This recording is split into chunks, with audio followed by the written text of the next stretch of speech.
자, 이제 여러분 절대 밑을 내려다보지 마시고 저를 보세요.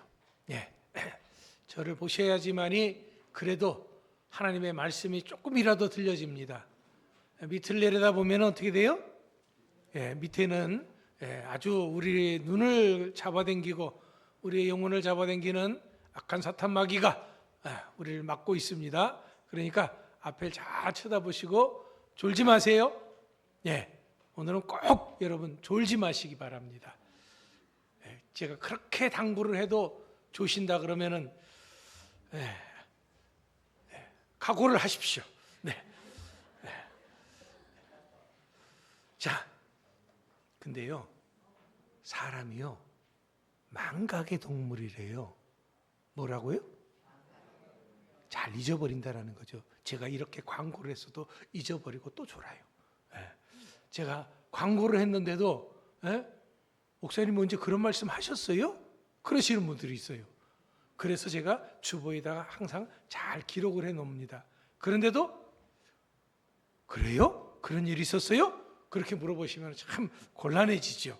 네, 우리는 참 잊기를 잘하는데 어제 일도 잊어버리고 뭐 그 전 거는 더 말할 것도 없죠.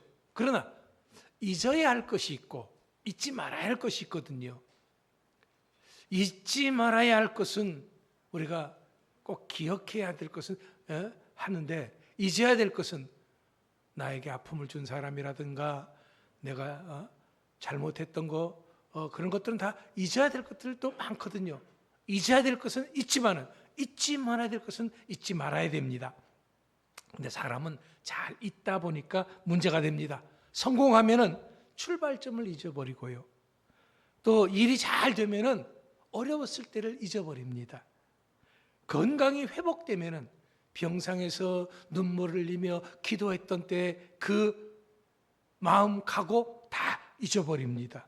신앙생활을 오래 하다 보면은 내가 처음 예수 믿었을 때, 처음 내가 주님을 만났을 때 그 감격을 잊어버립니다. 우리는 어느 순간 하나님이 지금까지 나를 어떻게 사랑하셨는가 하는 것보다는 내가 지금 겪는 현실의 어려움만 생각하기 시작합니다. 이처럼 신앙이 무너질 때는 언제나 똑같은 패턴입니다.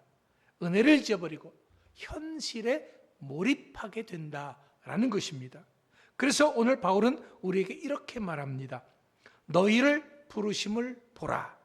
이 말은 너희가 처음 신앙생활을 시작했을 때의 모습을 봐라 라는 거거든요.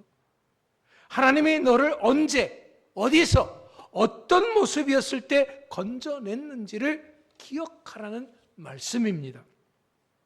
분명히 하나님은 우리의 조건을 보고 부르신 것이 아닙니다. 26절 말씀에 보면 형제들아 너희를 부르심을 보라. 육체를 따라 지혜로운 자가 많지 아니하며 능한 자가 많지 아니하며 문벌 좋은 자가 많지 아니하도다 그랬습니다. 당시 고린도는 로마 제국의 아주 대표적인 상업도시였습니다. 그래서 돈이 넘쳐났습니다. 문화가 발달합니다. 철학을 최고로 여겼습니다. 성공한 사람들이 많았던 것입니다. 그래서 지금도 고린도에 가보면요 예술 작품들이 아주 그렇게 많습니다. 조각품들이 그렇게 많이 있습니다. 그런데 당시 이런 세상 속에서 고린도 교회 안에 있던 사람들의 모습은 어땠을까요? 고린도 교회 안에는 세상적으로 내세울 만한 사람들이 그리 많지는 않았습니다. 전혀 없었다는 것은 아닙니다. 학벌 좋은 사람도 적었습니다. 권력자도 몇 안 되고 귀족도 적었습니다. 대부분이 평범한 사람들, 노동자들, 노예들, 가난한 사람들이었습니다. 하지만 세상은 결코 이런 사람들을 주목할 생각조차도 안 합니다. 그런데 하나님은 왜 그런 사람들을 부르셨습니까? 왜입니까? 그럼 그들이 특별해서입니까? 아니면 그들이 구원받을 만한 자격이 있어서입니까? 아닙니다. 오직 하나님이 그들을 위해서 특별한 은혜를 베푸셨기 때문입니다. 하나님의 선택은 이처럼 인간의 자격에 대한 보상이 결코 아닙니다. 자격 없는 자에게 베푸시는 한없는 사랑이다라는 거죠. 이것은 오늘 우리도 마찬가지입니다. 우리가 예수 믿게 된 이유가 뭡니까? 잘나섭니까? 똑똑해서입니까? 가진 게 많아서입니까? 착해서입니까? 아닙니다. 우린 죄로 말미암아 죽을 수밖에 없었던 자들입니다. 이런 우리들이었기 때문에 우리 스스로는 단 한 발짝도 하나님 앞에 설 수 없었던 자들입니다. 그런 우리를 하나님이 친히 먼저 찾아오셨습니다. 분명히 그때 하나님은 우리의 스펙을 보고 우리를 찾아오신 것이 아닙니다. 우리의 눈물을 보고 찾아오셨습니다. 우리의 연약함 속으로 친히 들어오셨던 것입니다. 우리가 잘 아는 찬송가 305장, 나 같은 죄인 살리신을 쓴 존 뉴턴은 원래 노예무역상이었습니다. 그는 술주정뱅이였고요, 폭력적이었고 하나님을 조롱하던 사람이었습니다. 그런데 그런 그가 폭풍우 치던 바다 한가운데서 죽게 되었을 때 거기서 하나님을 만났습니다. 하나님의 은혜를 경험하게 되어졌던 것입니다. 그 후 그는 노예무역상을 때려치고 목사가 되었고 평생 이렇게 표현을 했습니다. 나는 위대한 성인이 아닙니다. 나는 큰 죄인이었고 예수님만이 위대한 구주이십니다. 네, 바로 이것이 신앙입니다. 참된 성도는 자기 자신이 얼마나 대단한 사람인지를 말하지 않습니다. 자신을 구원하신 하나님이 얼마나 위대한 분인지를 말합니다. 그렇다면 하나님은 왜 이렇게 약한 자를 택하신 것입니까? 27, 8절 말씀 보면 이렇게 시작합니다. 하나님께서 세상에 어떤 것들을 택하셨다고요? 미련한 것들을 택하셨다 그랬습니다. 그 당시나 지금이나 세상은 언제나 능력 있는 사람을 찾습니다. 많이 가진 사람을 인정합니다. 그래서 돈이면 다 통하는 것입니다. 그러나 하나님은 늘 반대로 일하셨습니다. 약한 자를 택하시고 미련한 자를 택하시고 멸시받는 자를 택하셨습니다. 왜입니까? 사람이 자신이 강할 때는요, 하나님의 능력을 인정하려 하지 않기 때문입니다. 어떤 사람에게 예수 믿으세요 전도했더니 그 사람이 하는 말이 뭐냐면은 뭘 예수 믿느냐고, 차라리 내 주먹을 믿으라고 그러더라고요. 왜? 그 사람이 건강하거든요. 지금 아무 문제가 없거든요. 잘 나갔거든요. 그러니까 자기 주먹을 믿으라고 그러는 거예요. 그런데 그런 사람도 꼬꾸라지면 어떻게 해? 아이고 하나님 하고 천부여 의지 없어서 하고 주님 앞에 나온다라는 겁니다. 사람이 자기 힘을 믿게 되면 하나님을 찾지 않습니다. 그러나 자신의 한계를 깨달을 때 비로소 무릎을 꿇습니다. 그래서 약함이 저주가 아니다라는 거지요. 오히려 하나님의 은혜가 임하는 자리인 것입니다. 하나님은 모세를 들어 쓰셨습니다. 그러나 모세는 광야의 나그네였고 말도 잘하지 못했습니다. 추우세요? 네, 그럼 끄세요.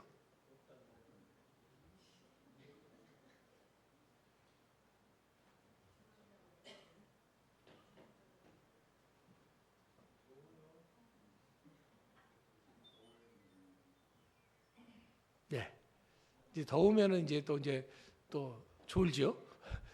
네. 축구를 보다 보니까 20분만 지나면 하프 타임이 또 생겼더라고요. 잠깐 쉬는 시간이 있더라고요. 설교 시간도 5분 지나면 잠깐 쉬는 시간이 생긴 건가요? 자, 하나님은 모세를 들어 쓰셨는데 모세는 광야의 나그네였고요, 말도 잘하지 못했습니다. 하나님은 기드온을 들어 쓰셨습니다. 그런데 기드온은 소심했고 이스라엘의 가장 작은 지파 사람에 불과했습니다. 하나님은 다윗을 들어 쓰셨습니다.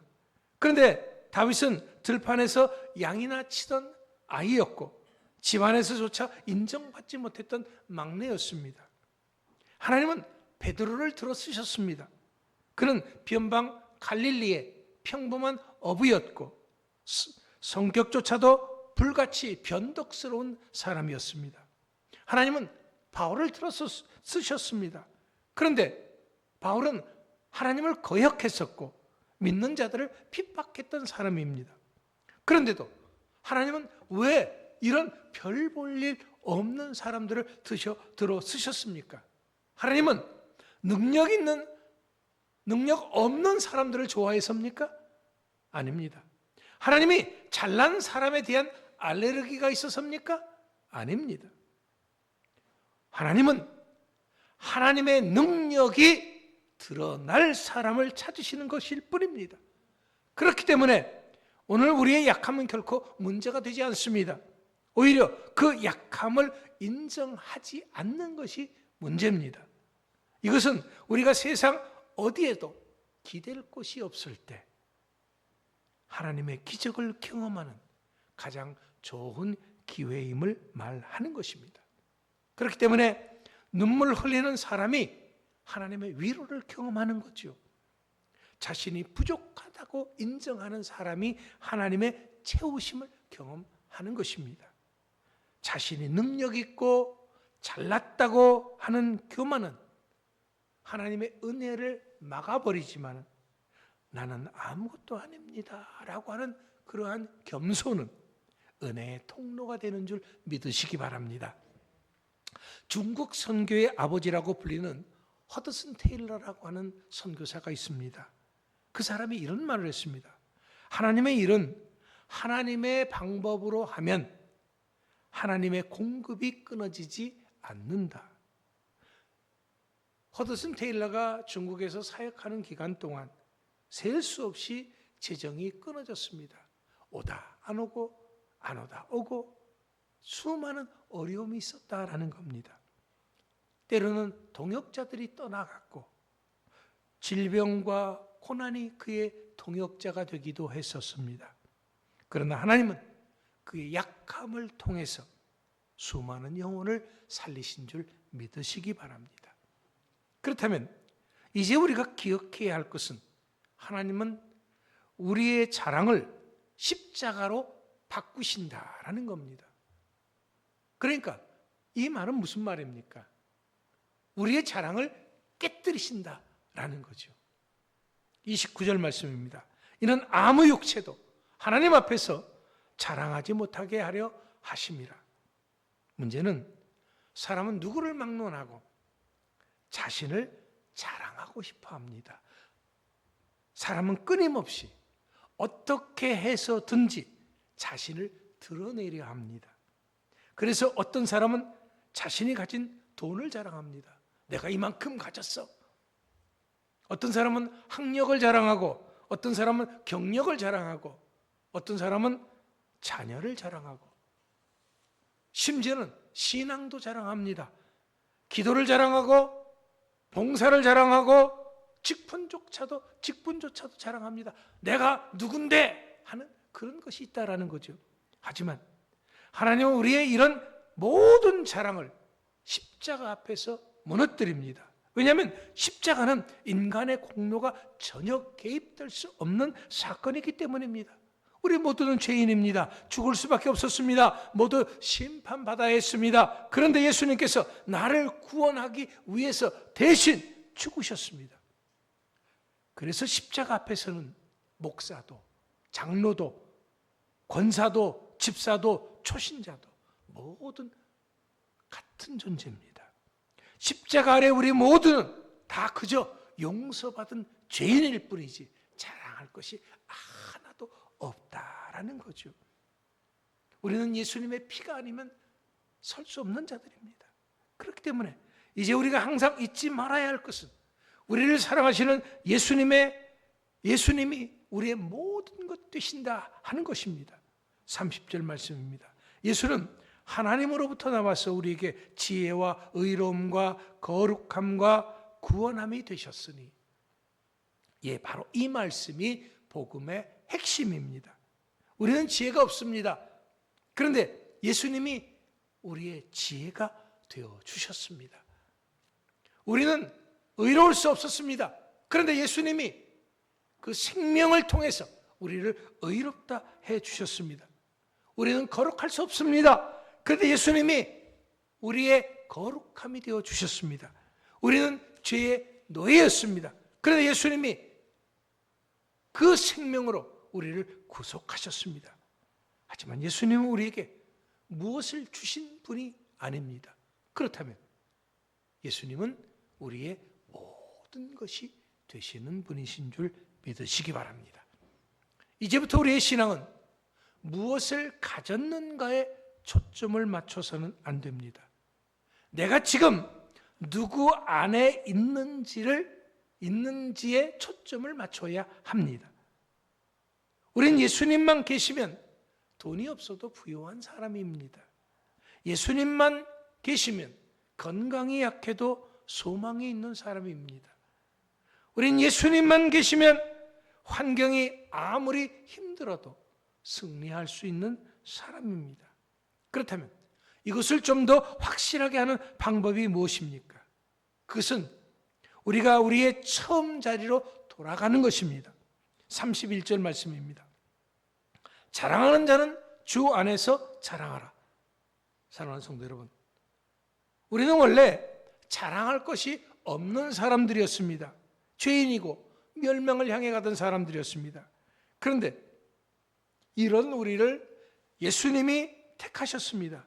예수님이 우리를 위해서 죽으셨습니다. 그 피로 우리를 사셨습니다. 의롭다 하시고 하나님의 자녀 삼아 주셨습니다. 이보다 더 큰 기쁨과 자랑이 어디 있겠습니까?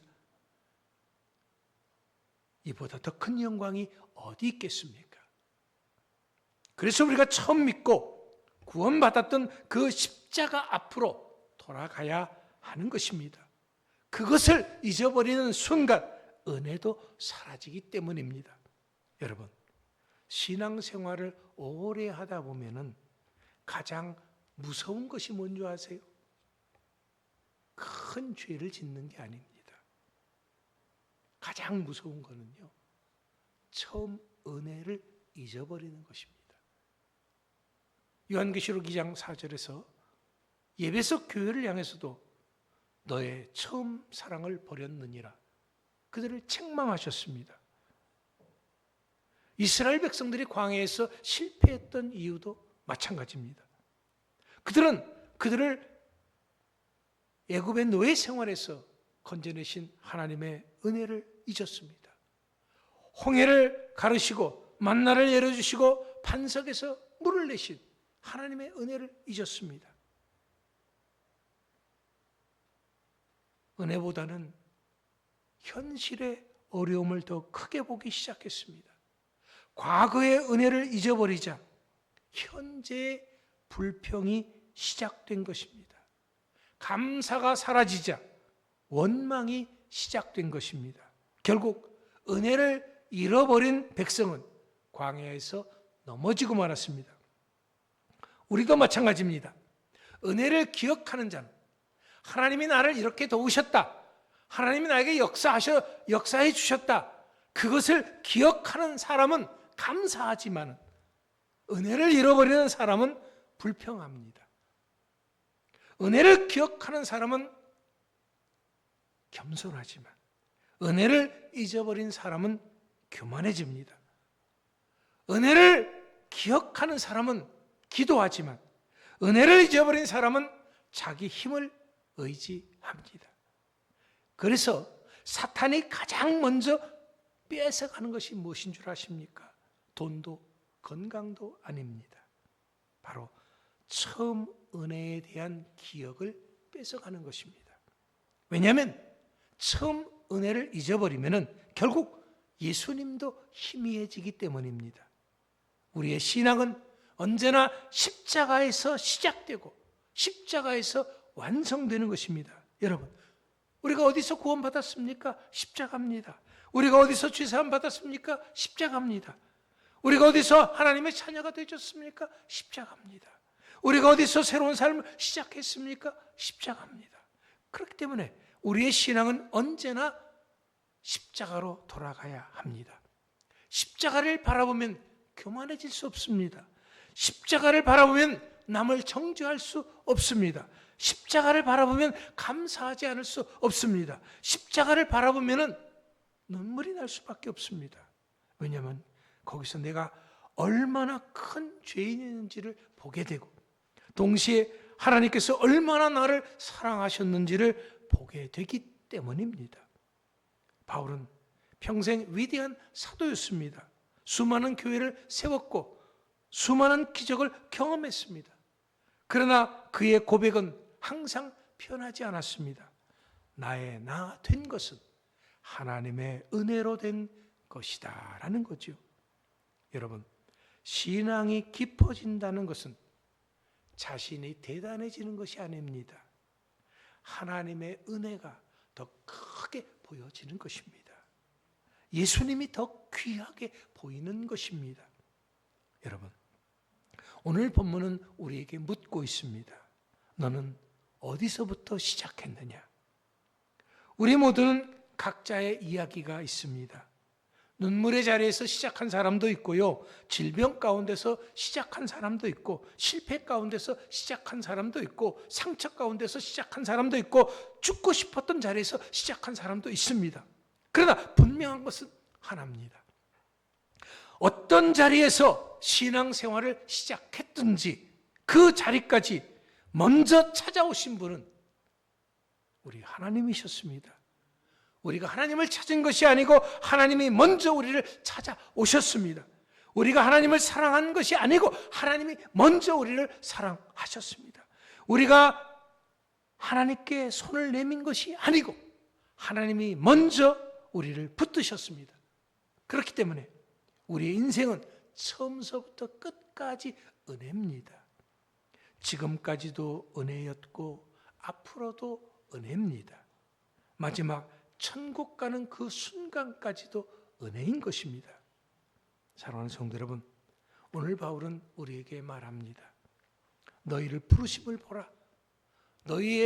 너희가 처음 믿었을 때 그 모습을 기억해라.